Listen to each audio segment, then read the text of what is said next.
কোর্টে হঠাৎ ঢুকে পড়া এক ভিখারিন আর সত্য সামনে আসতেই বিচারক চেয়ার থেকে উঠে দাঁড়ালেন। এটা শুধু একটা গল্প নয়, এটা আজকের সমাজের বাস্তবতা, আমাদের জন্য একটা আয়না। বন্ধুরা, সকাল ঠিক 11টা, কোর্ট নাম্বার 2-এ চলছে একটি পারিবারিক সম্পত্তির মামলা।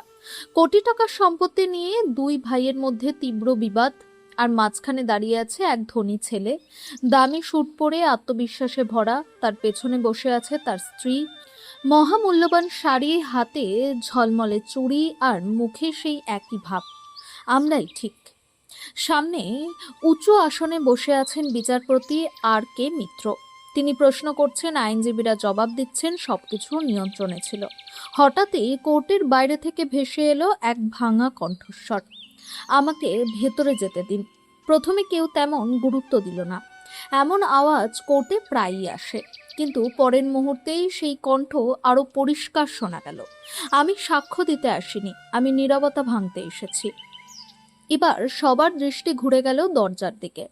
সিকিউরিটি গার্ডরা দরজা আটকে রেখেছে, আর তাদের মাঝখানে দাঁড়িয়ে আছে এক মহিলা, ফাটা পুরনো কাপড়, মাথায় এলোমেলো সাদা চুল, মুখে গভীর বলিরেখা, আর চোখে এমন এক যন্ত্রণা যা বছরের পর বছর কেঁদেও শেষ হয়নি।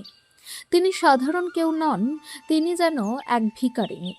কোর্টরুমে এক অদ্ভুত অস্বস্তি ছড়িয়ে পড়ল। এখানে কোর্ট চলছে, বাইরে যান, গার্ড কঠোরভাবে বলল। কিন্তু মহিলা পিছু হটলেন না।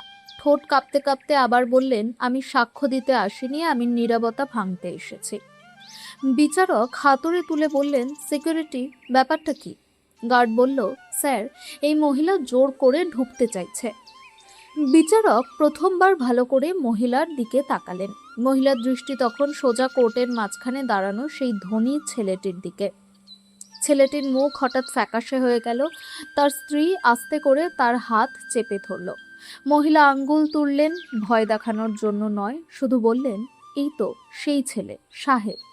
পুরো কোর্ট থমকে গেল। আপনি কি বলতে চান?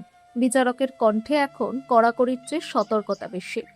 মহিলা ধীরে ধীরে কোর্টের ভেতরে ঢুকলেন। কেউ আর তাকে থামাতে পারল না।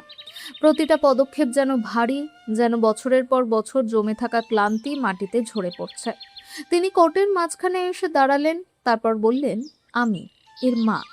এক মুহূর্তের জন্য মনে হলো যেন কারো শ্বাস বন্ধ হয়ে গেছে।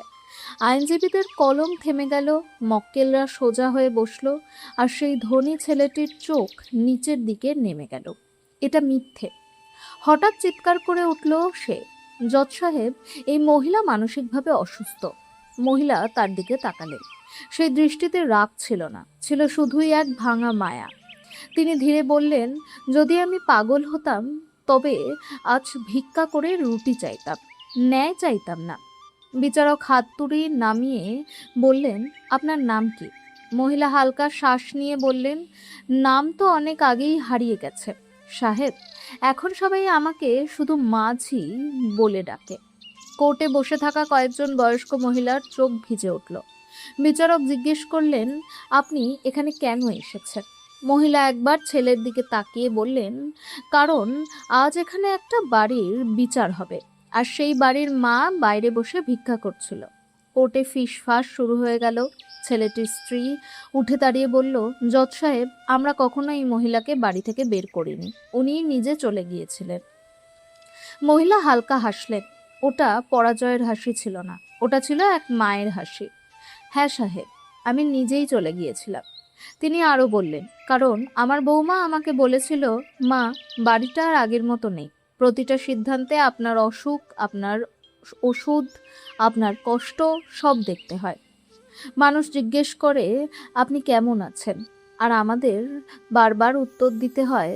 এখন মনে হচ্ছে বাড়িটা আপনার জন্য নয়, আপনাকে ঘিরেই ঘুরছে। কোর্ট নিস্তব্ধ হয়ে গেল। মায়ের কণ্ঠ আরো নরম হয়ে এলো। সেদিন বুঝেছিলাম সাহেব, আমি আর মা নেই, আমি একটা বোঝা হয়ে গেছি। একটু থেমে তিনি বললেন, আমি ভেবেছিলাম যদি আমার চলে যাওয়ায় আমার ছেলের সংসার শান্তিতে চলে, তাহলে একজন মায়ের এই কষ্ট সহ্য করাই উচিত। বিচারকের হাত শক্ত হয়ে গেল। তিনি হাতুড়ে তুলে ধীরে বললেন, এই মামলা এখনই চলবে না। কোর্টে আবার নীরবতা, কারণ এটা শুধু জমি বা কাগজের মামলা নয়, এটা এখন এক মায়ের জীবনের প্রশ্ন। কেউ হাততালি দিল না, কেউ কথা বলল না, সবাই চুপচাপ বসে রইল। আর হয়তো প্রথমবার প্রত্যেকে নিজের মাকে মনে করছিল। বিচারক চশমা খুলে টেবিলে রাখলেন, তার কণ্ঠে আর আদেশ নয়, ছিল অনুভূতি। আপনি বসতে পারেন। মহিলা মাথা নত করলেন। তিনি সাক্ষ্যদানের কাঠগড়ায় যাননি, সেখানেই দাঁড়িয়ে রইলেন, যেন বছরের পর বছর দাঁড়িয়েই আছেন। আর আজ প্রথম কেউ তাকে বসার অধিকার দিল। ধীরে ধীরে বলুন, যা বলতে চান, স্পষ্ট করে বলুন। মহিলা গভীর শ্বাস নিলেন, যেন সেই শ্বাসে তার পুরো জীবন আটকে আছে। সাহেব, আমি একসময় এই শহরেই থাকতাম, এই পাড়ায়, সেই বাড়িতে, যার কাগজ নিয়ে আজ এখানে লড়াই হচ্ছে। এই বাড়ি আমার স্বামী তৈরি করেছিলেন, ইট ইট করে, আমার হাতের শুকনো রুটি খেয়ে, আমার চুড়ি বিক্রি করে। কোর্টে সবাই একে অপরের দিকে তাকাতে লাগলো। আমার স্বামী, তার গলা ভারী হয়ে এলো। খুব সৎ মানুষ ছিলেন, তাড়াতাড়ি চলে গেলেন। এক মুহূর্তের নীরবতা। তখন আমার 2 ছেলে ছিল, একজন বড়, যে আজ এখানে দাঁড়িয়ে আছে, আর একজন ছোট, যে আজ কোথাও নেই। ধনী ছেলেটির মুখ শক্ত হয়ে গেল। স্বামীর মৃত্যুর পর তিনি বললেন, বাড়ি সামলানো সহজ ছিল না, কিন্তু আমি সামলেছি, কারণ আমি মা ছিলাম। বড় ছেলে পড়াশোনা করেছিল, কাজ সামলাতে লাগলো, ছোট ছেলে চুপচাপ থাকতো। ধীরে ধীরে আমি বাড়িতে কম কথা বলতে শুরু করলাম, কম প্রশ্ন করতে লাগলাম, কারণ প্রতিটা প্রশ্নের জবাব ছিল, এখন সময় বদলে গেছে মা। কোর্টে অনেকেই অজান্তে মাথা নাড়ল। বৌমা এলো। তিনি বললেন, বাড়িতে আনন্দও এলো, আর ভয়ও। বৌমা খারাপ ছিল না, সে শুধু সমাজকে বেশি গুরুত্ব দিত। আর আমি ধীরে ধীরে বাড়ির একটা জিনিস হয়ে যাচ্ছিলাম। বিচারক নরম গলায় বললেন, আপনি কি বলতে চাইছেন? মহিলা তার ছেঁড়া আঁচল ঠিক করে বললেন, আমি বলতে চাই সাহেব, আমাকে কেউ ধাক্কা দিয়ে বাড়ি থেকে বের করেনি। আমাকে ধীরে ধীরে বাইরে ঠেলে দেওয়া হয়েছে। কোর্টে আবার নীরবতা। প্রথমে আমার খাট বাইরে গেল, তারপর আমার কাপড়, তারপর আমার কথা বলার অধিকার। চোখ ভিজে উঠল, কিন্তু অশ্রু ঝরল না। একদিন বৌমা বলল, মা, পাড়ার লোকজন কথা বলে, আপনি এই কাপড় পরে বাইরে বসেন। তিনি হালকা হেসে বললেন, আমি জিজ্ঞেস করলাম, তাহলে কি করব? সে বলল, কিছুদিনের জন্য কোথাও চলে যান। ধনী ছেলে হঠাৎ বলে উঠল, এসব সব মিথ্যে। বিচারক সঙ্গে সঙ্গে হাতুড়ি তুললেন, আপনি চুপ থাকবেন। তার কণ্ঠে কঠোরতা স্পষ্ট ছিল, আপনাকে বলার সুযোগ দেওয়া হবে। মা ছেলের দিকে তাকালেন, সেই দৃষ্টিতে রাগ ছিল না, ছিল শুধু সেই পুরনো চিন্তা। আমি নিজেই চলে গিয়েছিলাম সাহেব, তিনি ধীরে বললেন, কারণ আমার মনে হয়েছিল আমি না থাকলে আমার ছেলে শান্তিতে থাকতে পারবে। প্রথমে মন্দিরের সামনে বসতাম, তারপর স্টেশনে, তারপর যেখানে রাত হতো সেখানেই থেকে যেতাম। আমি কাউকে কিছু বলিনি, না পুলিশকে, না আত্মীয়দের, কারণ আমি মা। বদনামের ভয় আমার বেশি। বিচারকের গলা একটু কেঁপে উঠল। আপনি অসুস্থ ছিলেন? মাথা নেড়ে বললেন মা। হ্যাঁ, হাঁটুতে ব্যথা, শরীরে দুর্বলতা, কিন্তু চিকিৎসার চেয়েও বেশি ভয় ছিল যেন আমার ছেলে বদনাম না হয়। কোর্টে বসে থাকা মানুষজন আর স্বাভাবিকভাবে বসে থাকতে পারছিল না। আর আজ মা বললেন, যখন শুনলাম সেই বাড়ির জন্যই কোর্টে লড়াই চলছে, তিনি একটু থামলেন। তখন মনে হলো, যদি আজও চুপ থাকি তাহলে হয়তো আমি আর মা থাকবো না। বিচারক গভীর শ্বাস নিলেন। আজ আপনি কি চান? মা সঙ্গে সঙ্গে উত্তর দিলেন না। প্রথমে ছেলের দিকে তাকালেন, তারপর বৌমার দিকে, তারপর বললেন, আমি বাড়ি চাই না সাহেব, আমি শাস্তিও চাই না। আমি শুধু চাই আজ এই কোর্টে এটা লিখে রাখা হোক, আমি ভিখারিন ছিলাম না, আমি একজন মা ছিলাম। পুরো কোর্ট নিস্তব্ধ, কোনো হাততালি নেই, কোনো আওয়াজ নেই, শুধু একটা প্রশ্ন বাতাসে ভাসছে, যদি মা চুপ করে থাকে তাহলে দোষী কে? বিচারক মিত্র ফাইল বন্ধ করলেন না, তিনি মাথা তুলে বললেন, এই মামলা এখন আর শুধু সম্পত্তির নয়, এটা সমাজের প্রশ্ন হয়ে গেছে। এবার কোর্টে শুধু নীরবতা নয়, একটা অস্থিরতা ছড়িয়ে পড়ল, কারণ পরবর্তী সিদ্ধান্ত আসতে চলেছে। বিচারকের দৃষ্টি এবার সরাসরি বৌমার দিকে গেল, যে এতক্ষণ চুপ করে বসেছিল, কিন্তু তার মুখে এখনো আত্মবিশ্বাস ছিল। আপনি কিছু বলতে চান? জজ জিজ্ঞেস করলেন। বৌমা উঠে দাঁড়ালো, তার গলা পরিষ্কার, নিয়ন্ত্রিত, যেন আগে থেকেই প্রস্তুত। জজ সাহেব, আমরা কখনো মাকে বাড়ি থেকে বের করিনি, উনিই নিজে সিদ্ধান্ত নিয়েছিলেন। কোর্টে ফিসফাস শুরু হলো। মা কিছু বললেন না, শুধু সামনে তাকিয়ে রইলেন, যেন সব শুনে যাওয়ার অভ্যাস হয়ে গেছে। বৌমা আবার বলল, আমরা তো অনেকবার বলেছি মা বাড়িতে থাকুন। বিচারক জিজ্ঞেস করলেন, তাহলে আজ উনি ভিখারিন হয়ে এখানে দাঁড়িয়ে আছেন কেন? বৌমা একটু থামলো, শব্দ খুঁজে নিল। উনি পরিবর্তনটা মেনে নিতে পারেননি। কোর্টে হালকা গুঞ্জন উঠল। বৌমা বলতে থাকলো, আজকাল সংসার চালানো সহজ নয়, কাজের চাপ, সমাজের কথা সব সামলাতে হয়। মা প্রথমবার মাথা তুললেন। সামলানো? তিনি খুব ধীরে বললেন। বিচারক ইশারা করলেন, বলতে পারেন। সামলানো মানে? মা বললেন। মা চুপ থাকলে সব ঠিক, আর মা কথা বললে সংসার ভেঙে যায়। কোর্ট যেন কেঁপে উঠল। বৌমা তাড়াতাড়ি বলল, আপনি কথাটা অন্যদিকে নিয়ে যাচ্ছেন। মা তার দিকে তাকালেন। আমি দিক বদলাচ্ছি না মেয়ে, আমি শুধু বলছি যা বাড়িতে না বললেই ঠিক হয়ে যায়। এবার ধনী ছেলে উঠে দাঁড়ালো। বস, অনেক হয়েছে, এসব সব নাটক। বিচারকের ভুরু কুঁচকে গেল। শব্দ বেছে ব্যবহার করুন। ছেলে বলল, জজ সাহেব, মায়ের কোনো অভাব ছিল না, আমরা টাকা পাঠিয়েছি, চিকিৎসার ব্যবস্থা করেছি। মা হালকা হাসলেন। টাকা পাঠিয়েছিলে, কিন্তু ঠিকানা পাঠাওনি? পুরো কোর্ট চমকে উঠল। যে স্টেশনে আমি বসতাম, মা বললেন, সেখানে কোনো ঠিকানা থাকে না, শুধু দিন আর রাত থাকে। ছেলে কিছু বলতে যাচ্ছিল, বিচারক থামিয়ে দিলে। আপনি মায়ের নিখোঁজ রিপোর্ট কেন করেননি? ছেলে চুপ। বৌমা বলার চেষ্টা করলো, মা নিজেই বলেছিলেন না। বিচারক কঠোরভাবে বললেন, আমি ছেলের কাছ থেকে জানতে চাইছি। সব দৃষ্টি ছেলের দিকে। সে পরিষ্কার গলা করে বলল, আমরা ভেবেছিলাম কিছুদিন পর ফিরে আসবেন। মা চোখ বন্ধ করলেন। কতদিন? বিচারক জিজ্ঞেস করলেন। ছেলে উত্তর দিতে পারল না। আপনি কখনো গিয়ে দেখেছেন উনি বেঁচে আছেন কিনা? চারিদিক নিস্তব্ধ। বৌমার হাত কাঁপতে লাগলো। মা ধীরে বললেন, আমি মরিনি সাহেব, শুধু বাড়ি থেকে মুছে দেওয়া হয়েছিলাম। এই কথাটা যেন কোর্টের দেওয়ালে ধাক্কা খেয়ে ফিরে এলো। বিচারক ফাইল উল্টে দেখলেন, মেডিকেল রিপোর্ট অনুযায়ী এই মহিলার তখন হাঁটুর গুরুতর সমস্যা ছিল। তিনি তাকালেন। এমন অবস্থায় কাউকে একা ফেলে দেওয়া, আপনারা জানেন এটা কি? বৌমার গলা কেঁপে উঠল। আমরা ভয় পেয়েছিলাম, মানুষ প্রশ্ন করত। মা মাথা নাড়লেন। হ্যাঁ, মানুষ প্রশ্ন করত, তাই মাকে সরিয়ে দেওয়া হলো। কোর্টে অনেকেই অস্বস্তিতে নড়ে চড়ে বসল। বিচারক বললেন, সমাজ কি বলবে? এই প্রশ্ন সব বাড়িতেই থাকে, কিন্তু প্রশ্ন হলো, যদি সমাজের ভয়ে মা বাড়ির বাইরে চলে যায়, তাহলে সেই সংস্কারের মূল্য কি? কোনো উত্তর নেই। ছেলে হঠাৎ ভেঙে পড়ল, মা। মা সঙ্গে সঙ্গে তাকালেন। এখানে নয়, বাড়িতে গিয়ে ডাকতে। বিচারক দেখলেন মা এখনো ছেলেকে রক্ষা করছেন।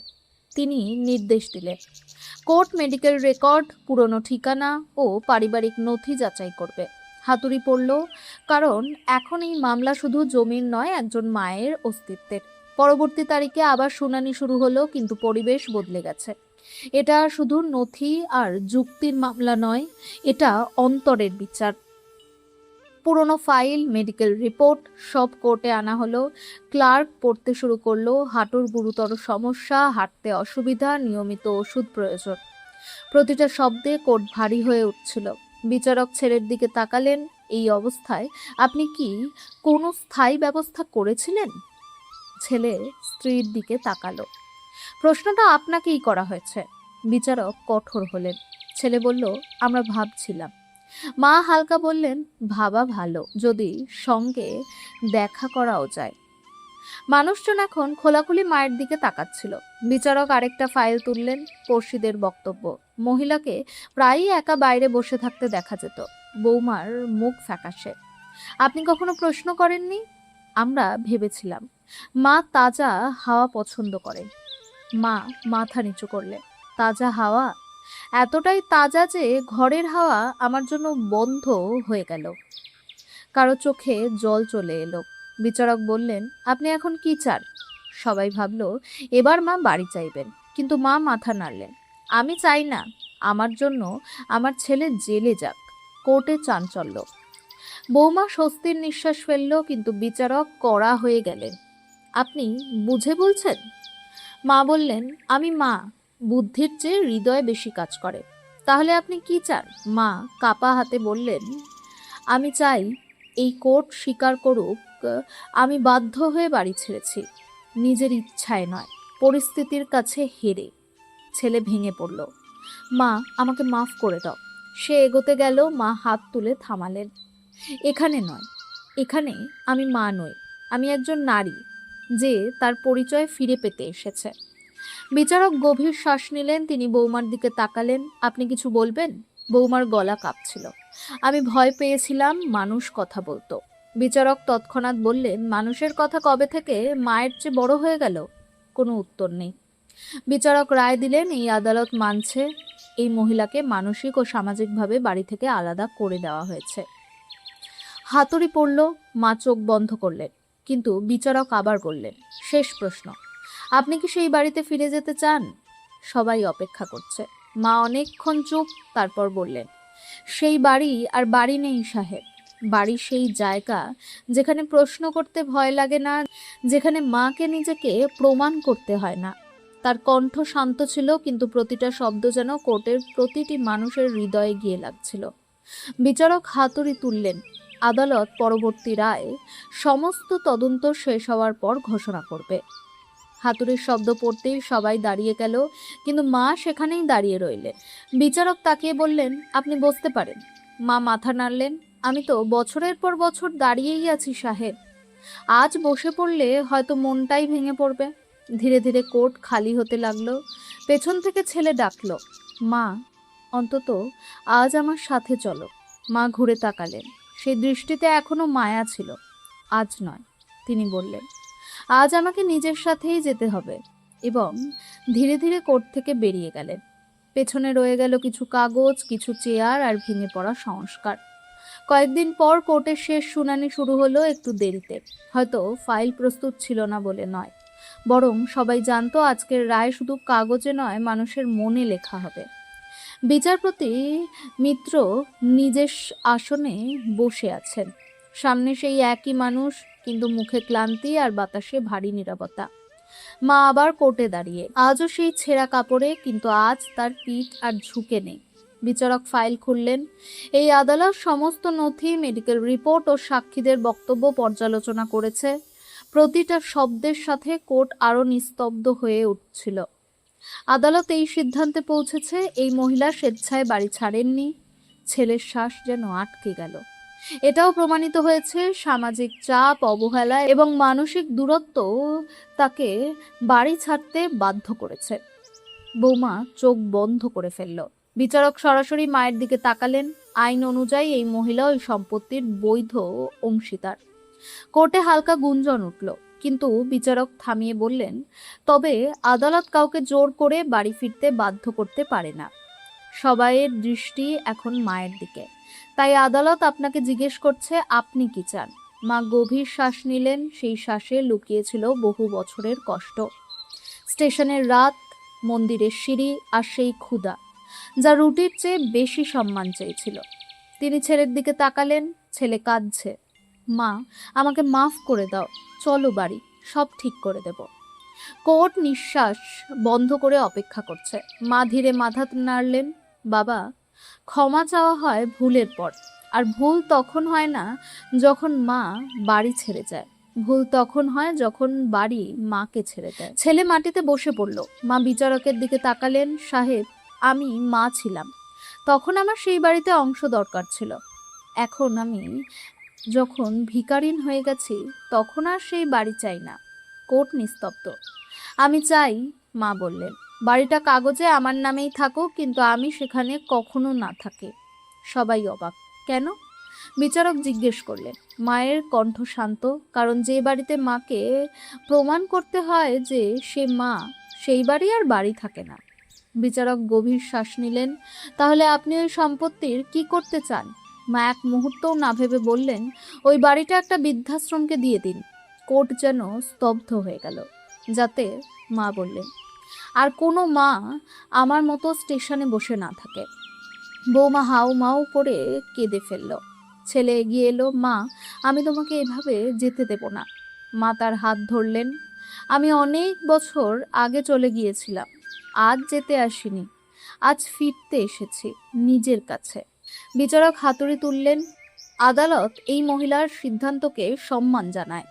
হাতুড়ি পড়ল, কোর্টের কার্যক্রম শেষ। মানুষ ধীরে ধীরে বেরিয়ে যাচ্ছে, মা দরজার দিকে এগোচ্ছেন। ছেলে পেছন থেকে বলল, মা আমি প্রতিদিন তোমার সাথে দেখা করতে আসবো। মা ঘুরে তাকালেন। দেখা তখনই ভালো লাগে যখন দরকারে নয়, ভালোবাসায় হয়। এবং তিনি কোর্ট থেকে বেরিয়ে গেলেন। বাইরে রোদ ঝলমলে।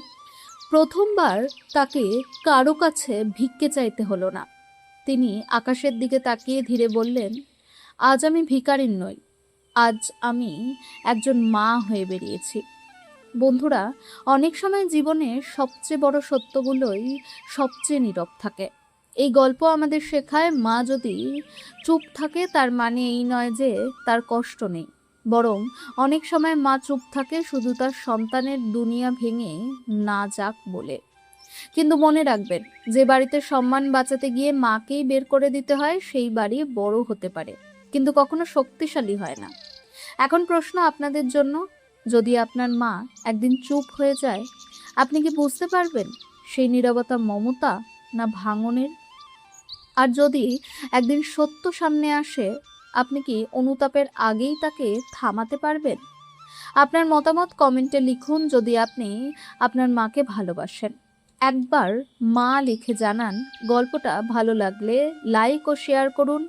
এমন হৃদয় ছুঁয়ে যাওয়া সত্য গল্প পেতে চ্যানেলটি সাবস্ক্রাইব করতে ভুলবেন না। আবার দেখা হবে পরের ভিডিওতে। ততক্ষণ ভালো থাকুন, মা বাবার যত্ন নিন আর তাদের সাথে কাটানো প্রতিটা মুহূর্তকে স্মরণীয় করে তুলুন।